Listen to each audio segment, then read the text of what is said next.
So how do you represent someone like that? Let's go back to pride, because I do believe that he had an excessive love for himself. He chose that over everything else.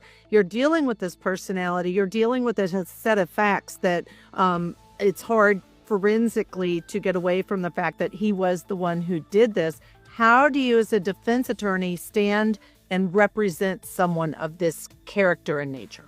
It's extremely difficult. It's extremely difficult. Just so people can peer back into it, you and I know we're initiated in this industry. This is the most difficult difficult job of a defense attorney.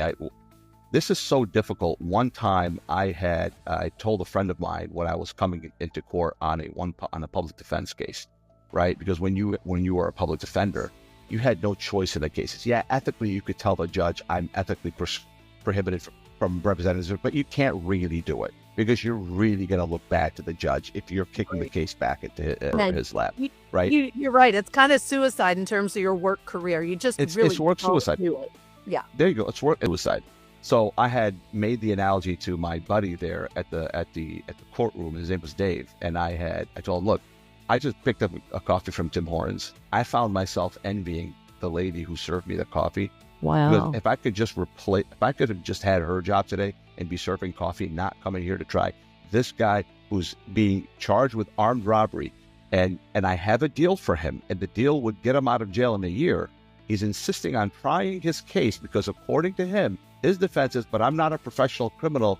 They should not charge me with this. What do I do with this person who will not talk, and he wants to testify, and he's on camera stealing?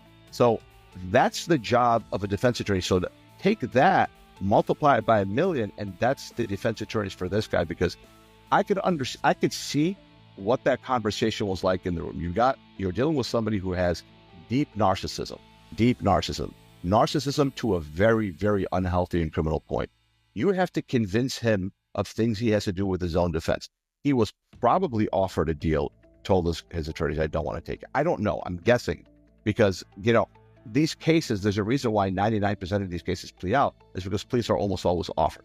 So representing this person as a defense attorney, this would have been a very jarring, thankless task with no reward. It's not like you were going to get paid $1 million. So as the attorney, and just to bring it down to its basic core, you do this for a living. You put on the suit for a living. Sometimes it's who you are, but at the end of the day, you do this to basically make a living for yourself and your family, and you do it by representing people like this, and the system needs you to do it.